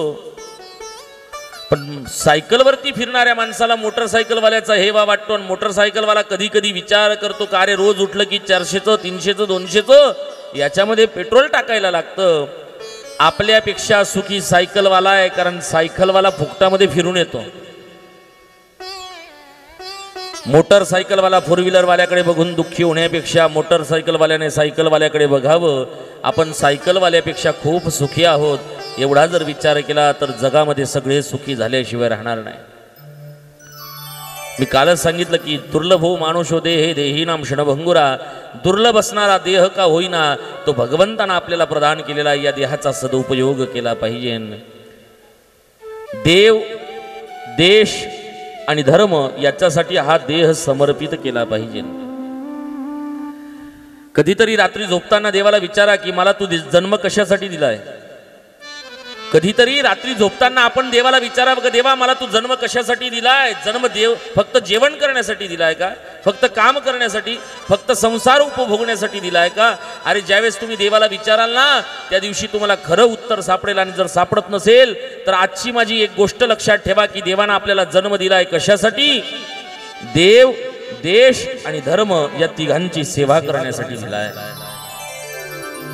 देव, देश आणि धर्म या तिघांची सेवा करण्यासाठी देवानं जन्म दिलाय. बरीचशी लोक देवाची सेवा करतात तर देशाला विसरून जातात, आणि देशाची सेवा करतात तर देवाला विसरून जातात. देव, देश आणि धर्म या तिघांची आठवण ठेवून आपण जगलं पाहिजे माय बापू. जसं आपल्याला आपलं घर आठवतं, जसं आपल्याला आपला परिवार आठवतो, जसं आपल्याला आपला प्रॉपर्टीतला एकनी एक हिस्सा आठवतो, तसं देव, देश आणि धर्म या तिघ गोष्टींची आठवण ठेवली पाहिजे. देवसेवा करावी, देशसेवा करावी आणि धर्मसेवा करावी. देशासाठी काय सेवा केली पाहिजे, देवासाठी काय सेवा केली पाहिजे आणि धर्मासाठी काय सेवा केली पाहिजे, लक्षपूर्वक ऐका. देवासाठी सेवा करायची असेल तर काय करावी. एखादं गावामध्ये मंदिर असेल, त्या मंदिरामध्ये फक्त पैसा देऊन मोकळं होऊ नका. कधीतरी महिन्यातला एक दिवस असा काढा की त्या मंदिरामध्ये जावं. त्या मंदिरामध्ये गेल्यानंतर त्या मंदिरामध्ये झाडझूड करावी. वेळ जास्त असेल तर त्या मंदिराला स्वच्छ धुवून काढावं. धनाने संपन्न असाल तर मंदिरावरती लावलेला झेंडा बदलून काढावा. धनाने संपन्न असाल तर गावातल्या मंदिरामध्ये एखादा लाईट उडलेला असेल तर तो लाईट बदलून काढावा. आणि धनाने संपन्न असाल तर येणाऱ्या भक्तांसाठी एखादा पंखा मंदिराला दान करून द्यावा. मारा अनुभवती हूँ तुमने कहूँ, कई कई लोगों एवा रहे ना कि मंदिर में पंखो देवानो होशे ना तो दुकान पे जाइने शू केज मालूम है, एखादो सस्तो मागो होशे ते दई दे. तुमच्या माहितीसाठी सांगतो, आपल्याच या शहादा शिरपूर रस्त्यावरती एक गाव आहे. शहादा शिरपूर रस्त्यावरती एक गाव आहे. ते गाव, त्या गावाचं नाव तुम्हाला सांगतो, अर्थ म्हणून ते एक गाव आहे. त्या अर्थ्याला मागच्या 4 महिन्यापूर्वी माझी कथा झाली. तिथे मंदिराची प्राणप्रतिष्ठा झाली. महादेवाचं एवढं भलं मोठं मंदिर बांधलं गेलं. त्या मंदिरामध्ये कोणी ₹1,00,000 दान केलेत, कोणी ₹2,00,000 दान केले, कोणी 20-20, 25-25 लाखापर्यंत दान धर्म त्या मंदिरामध्ये केला. गावामध्ये एक गरीब घर होतं कुंभाराचं.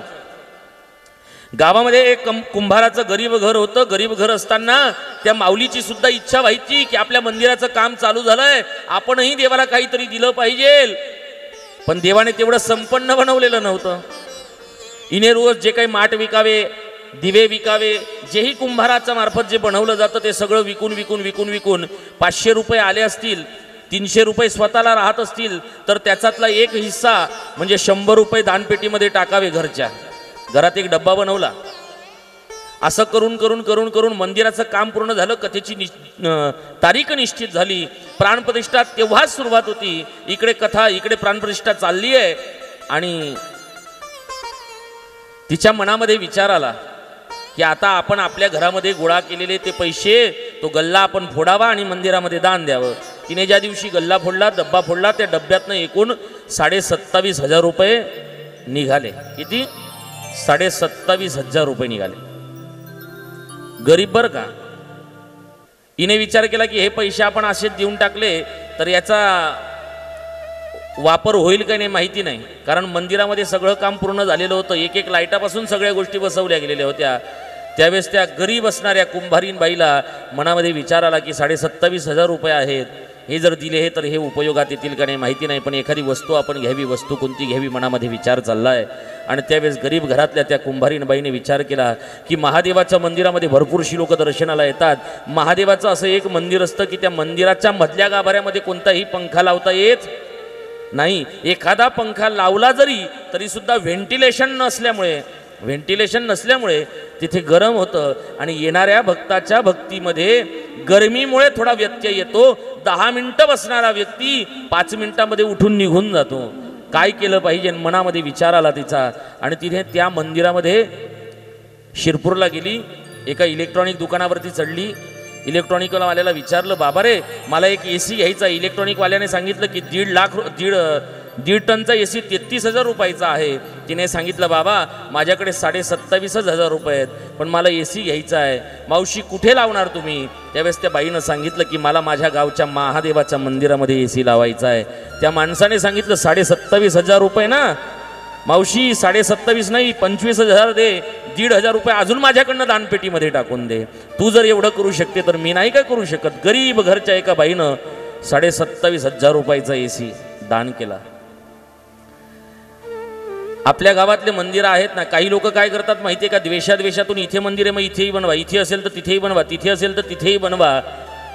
एक सर्वे असा झाला की या सर्वेमध्ये नंदुरबारमध्ये एकंदरीत महादेवाच्या मंदिरांची संख्या गणली गेली.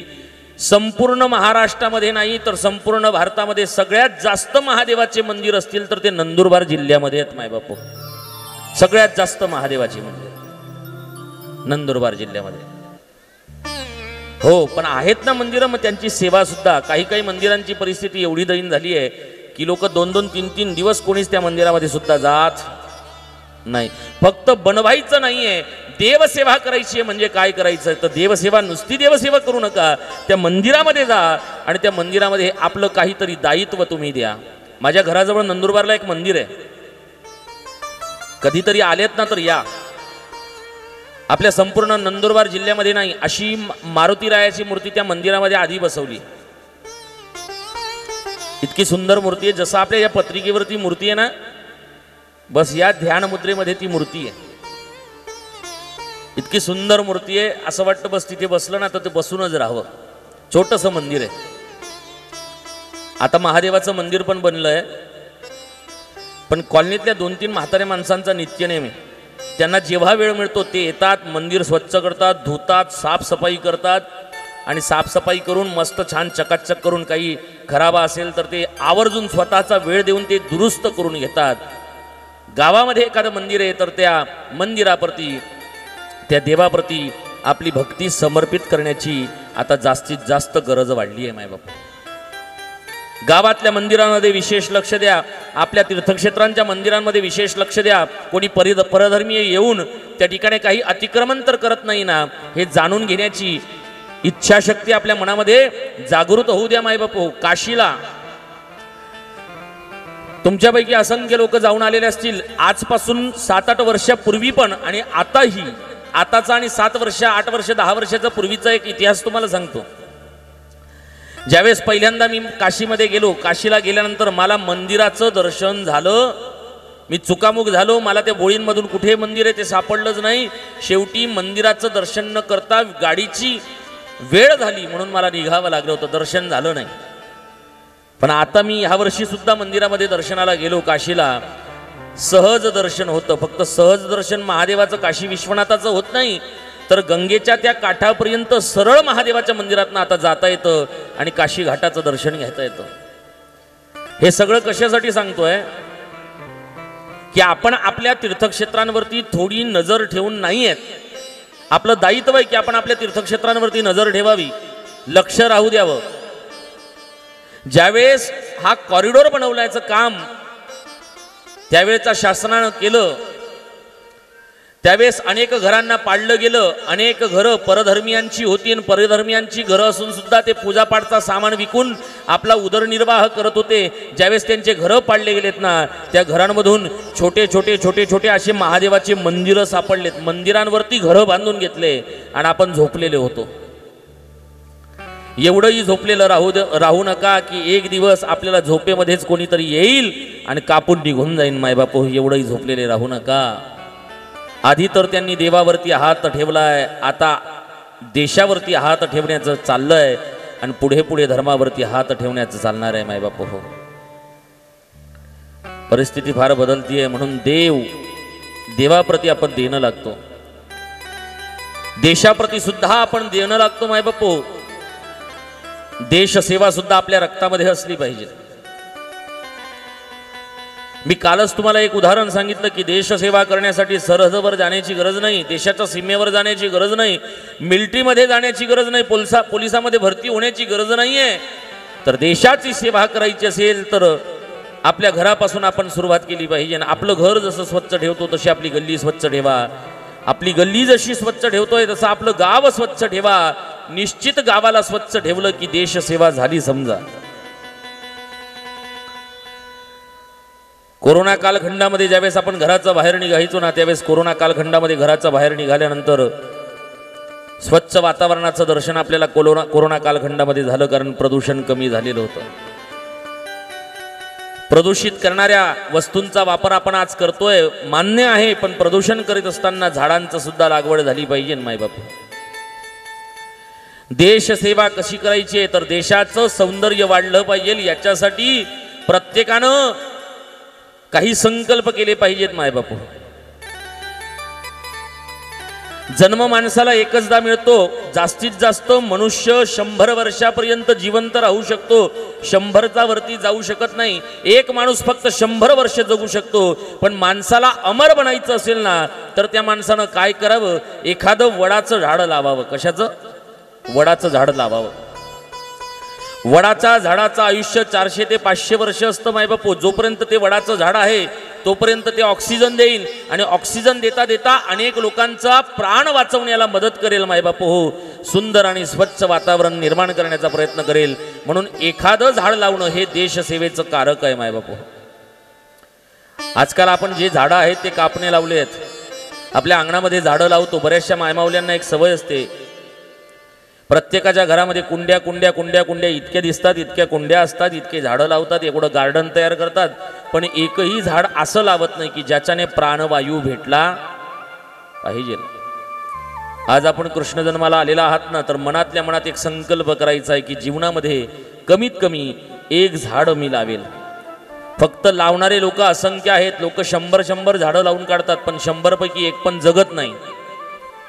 एक संकल्प करायचा आहे की माझ्या जीवनामध्ये एक झाड मी लावेल, आणि ते झाड जोपर्यंत 5 वर्षाचं होत नाही तोपर्यंत त्याचं संगोपन करेल. म्हणजे दत्तक घेईल त्याला आणि लहान मुलासारखं त्याचं संगोपन करेल, सांभाळेल. हा संकल्प ज्या दिवशी आपण करू ना त्या दिवशी आपला जन्म सार्थक येईल. मायबाप, देशाप्रती आपण देणं लागतो. देशसेवा घडली पाहिजे. आजपासून काही वर्षापूर्वी आपला देश जर आपण पाहिला तो किसी ने कहा था कि सोने की चिड़िया थी. त्यावेळेस सोन्याची चिडिया होती. आता कशाची आहे हे मला तुम्हाला सांगायची गरज नाहीये. मनामध्ये भावना ठेवा की आपला देश सुधारला पाहिजे, म्हणून देशसेवा करायची. त्या गीतामध्ये सुंदर सांगितलं आहे की आपला देश कसा होता. जहाँ डाल डाल पर सोने की भारत देश है मेरा, जहाँ सत्य अहिंसा और धर्म का पग पग लगता डेरा, वो भारत देश है मेरा, वो भारत देश है मेरा.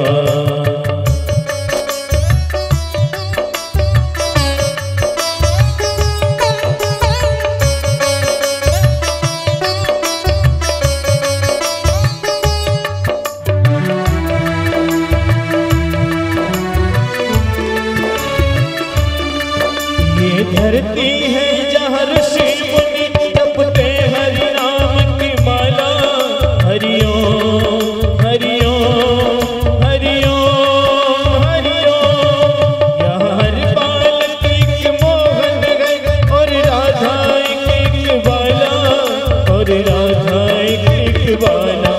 जहाँ सूरज सबसे पहले आके डाले अपना तेरा, वो भारत देश है मेरा, वो भारत देश है मेरा.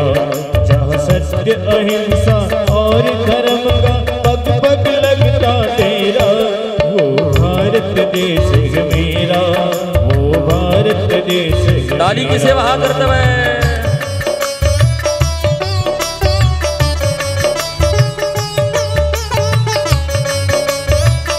श्री राधे.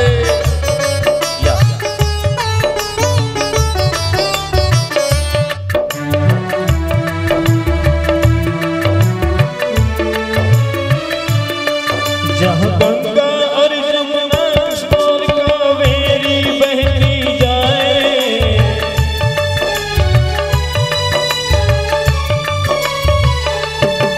जहाँ उत्तर दक्षिण पूरब पश्चिम को अमृत पिलवाए, को अमृत पिलवाए।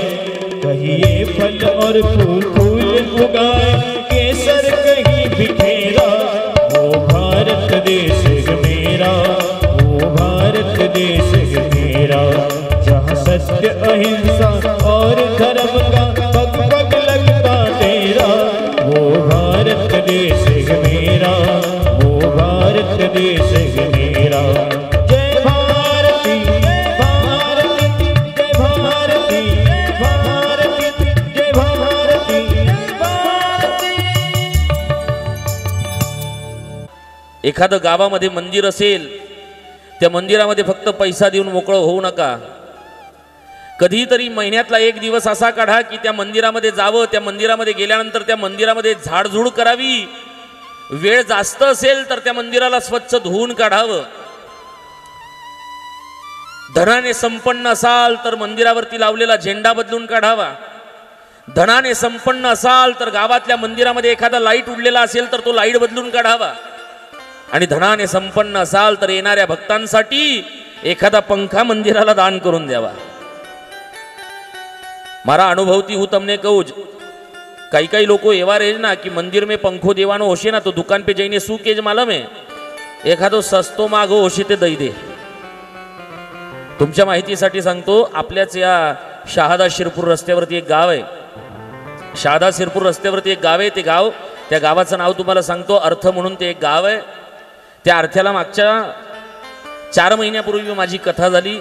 तिथे मंदिराची प्राणप्रतिष्ठा झाली। महादेवाचं एवढं भलं मोठं मंदिर बांधलं गेलं। त्या मंदिरामध्ये कोणी लाख रुपये दान केलेत, कोणी 2 लाख रुपये दान केले, कोणी कोणी 20-20, 25-25 लाखापर्यंत दान धर्म त्या मंदिरामध्ये केला। गावामध्ये एक गरीब घर होतं कुंभाराचं। गावामध्ये एक कुंभाराचं गरीब घर होतं। गरीब घर असताना त्या माऊलीची सुद्धा इच्छा व्हायची की आपल्या मंदिराचं काम चालू झालंय, आपणही देवाला काहीतरी दिलं पाहिजे। पण देवाने तेवढं संपन्न बनवलेलं नव्हतं। इने रोज जे काही माठ विकावे, दिवे विकावे, जेही कुंभाराच्या मार्फत जे बनवलं जातं ते सगळं विकून विकून विकून विकून 500 रुपये आले असतील, 300 रुपये स्वतःला राहत असतील तर त्याच्यातला एक हिस्सा म्हणजे 100 रुपये दानपेटीमध्ये टाकावे। घरात एक डब्बा बनवला। असं करून करून करून करून मंदिराचं काम पूर्ण झालं। कथेची तारीख निश्चित झाली। प्राणप्रतिष्ठा तेव्हाच सुरुवात होती। इकडे कथा, इकडे प्राणप्रतिष्ठा चालली आहे। आणि तिच्या मनामध्ये विचार आला की आता आपण आपल्या घरामध्ये गोळा केलेले ते पैसे, तो गल्ला आपण फोडावा आणि मंदिरामध्ये दान द्यावं। तिने ज्या दिवशी गल्ला फोडला, डब्बा फोडला, त्या डब्यातनं एकूण 27,500 रुपये निघाले। किती? 27,500 रुपये निघाले। गरीब बर का। हिने विचार केला की हे पैसे आपण असेच देऊन टाकले तर याचा वापर होईल का नाही माहिती नाही, कारण मंदिरामध्ये सगळं काम पूर्ण झालेलं होतं। एक एक लाईटापासून सगळ्या गोष्टी बसवल्या गेलेल्या होत्या। त्यावेळेस त्या गरीब असणाऱ्या कुंभारीन बाईला मनामध्ये विचार आला की 27,500 रुपये आहेत, हे जर दिले हे तर हे उपयोगात येतील का नाही माहिती नाही, पण एखादी वस्तू आपण घ्यावी। वस्तू कोणती घ्यावी मनामध्ये विचार चाललाय। आणि त्यावेळेस गरीब घरातल्या त्या कुंभारीन बाईने विचार केला की महादेवाच्या मंदिरामध्ये भरपूरशी लोक दर्शनाला येतात। महादेवाचं असं एक मंदिर असतं की त्या मंदिराच्या मधल्या गाभाऱ्यामध्ये कोणताही पंखा लावता येत नाही। एखादा पंखा लावला जरी तरी सुद्धा व्हेंटिलेशन नसल्यामुळे तिथे गरम होतं आणि येणाऱ्या भक्ताच्या भक्तीमध्ये गरमीमुळे थोडा व्यत्यय येतो। 10 मिनिटं बसणारा व्यक्ती 5 मिनिटांमध्ये उठून निघून जातो। काय केलं पाहिजे मनामध्ये विचार आला तिचा। आणि तिने त्या मंदिरामध्ये शिरपूरला गेली, एका इलेक्ट्रॉनिक दुकानावरती चढली। इलेक्ट्रॉनिकवाल्याला विचारलं, बाबा रे मला एक AC घ्यायचा। इलेक्ट्रॉनिकवाल्याने सांगितलं की 1.5 टनचा AC 33,000 रुपयाचा आहे। तिने सांगितलं, बाबा माझ्याकडे 27,500 रुपये आहेत, पण मला AC घ्यायचा आहे। मावशी कुठे लावणार तुम्ही? त्यावेळेस त्या बाईनं सांगितलं की मला माझ्या गावच्या महादेवाच्या मंदिरामध्ये AC लावायचा आहे। त्या माणसाने सांगितलं 27,500 रुपये ना मावशी, 27,500 नाही 25,000 दे, 1,500 रुपये अजून माझ्याकडनं दानपेटीमध्ये टाकून दे। तू जर एवढं करू शकते तर मी नाही काय करू शकत। गरीब घरच्या एका बाईनं 27,500 रुपयाचा AC दान केला. आपल्या गावातले मंदिर आहेत ना, काही लोक काय करतात माहिती आहे का, द्वेषातून इथे मंदिर आहे मग इथेही बनवा, इथे असेल तर तिथेही बनवा, तिथे असेल तर तिथेही बनवा.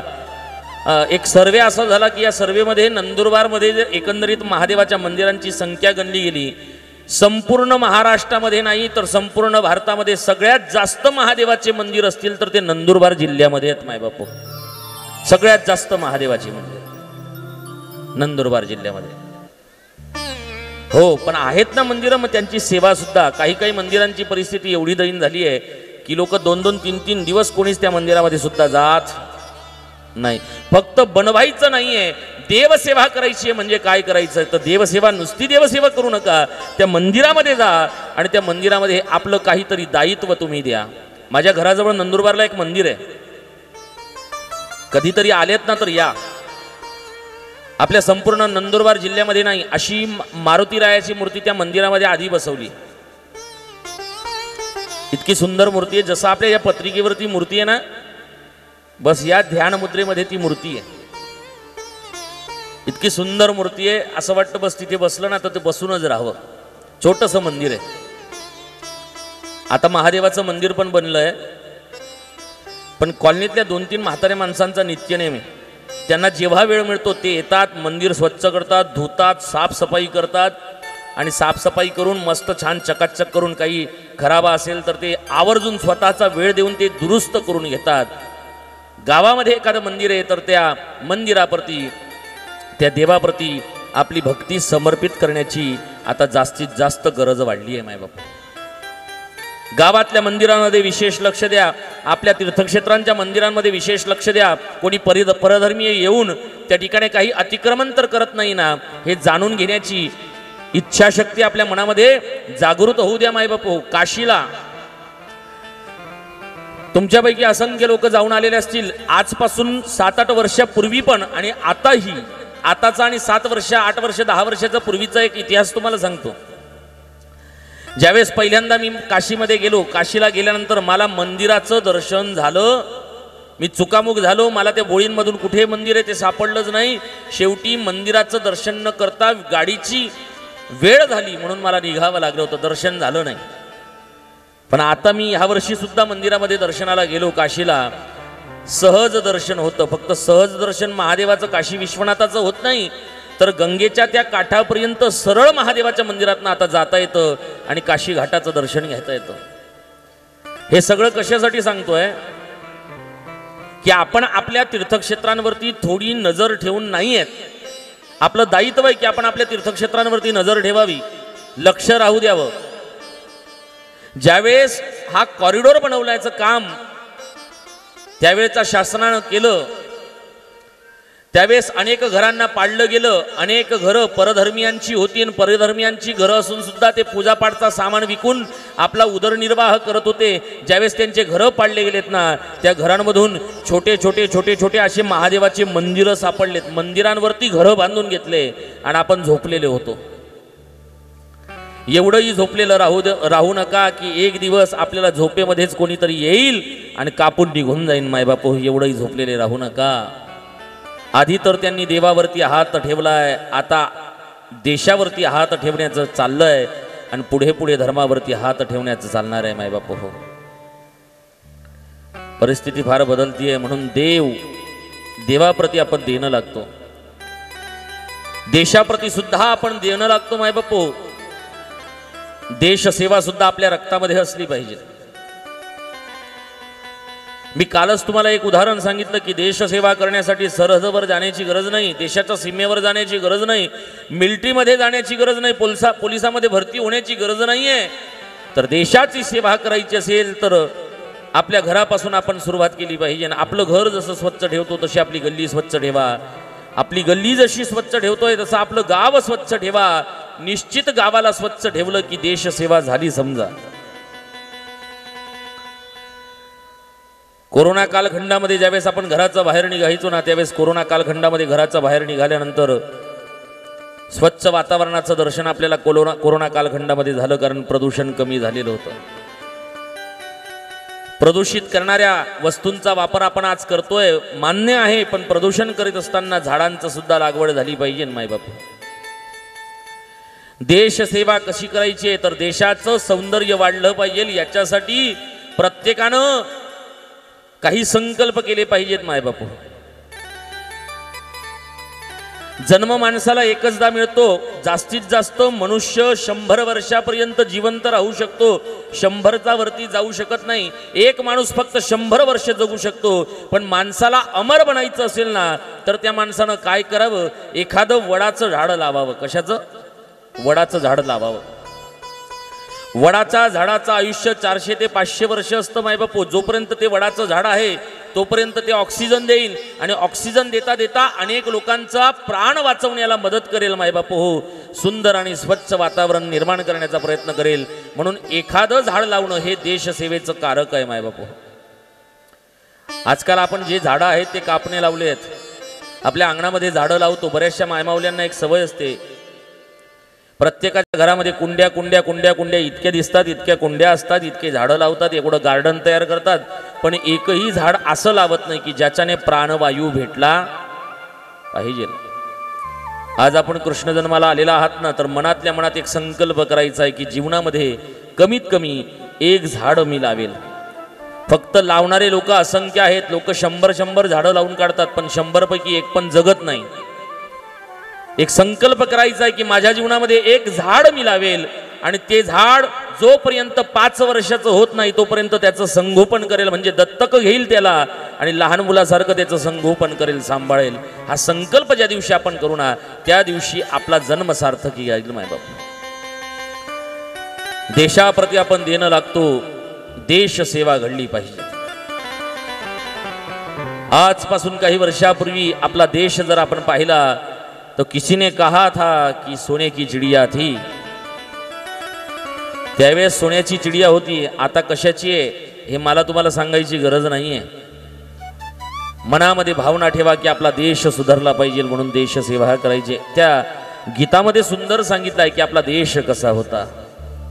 जहाँ डाल डाल पर सोने की चिड़िया करती है बसेरा, वो भारत देश मेरा, वो भारत देश मेरा.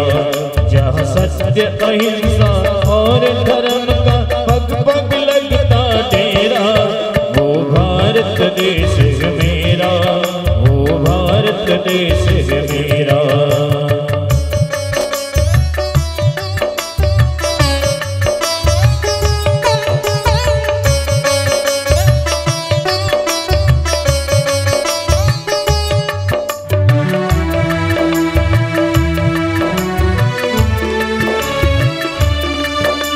धरती है जहाँ ऋषि मुनि जपते हरि नाम की माला. हरिओम हरिओम हरिओम हरिओम. यहाँ हर बालक एक मोहन है और राधा एक बाला, और राधा एक बाला. जहाँ सूरज सबसे पहले आके डाले अपना डेरा, वो भारत देश मेरा, वो भारत देश मेरा. जहाँ सत्य अहिंसा और धर्म का पग पग लगता डेरा, वो भारत देश मेरा, वो भारत देश मेरा. ताली की सेवा हा कर्तव्य है.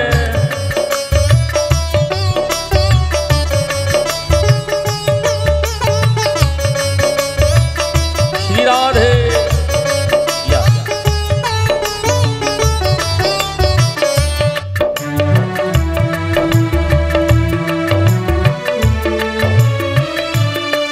जहाँ गंगा और यमुना कृष्ण और कावेरी बहती जाए,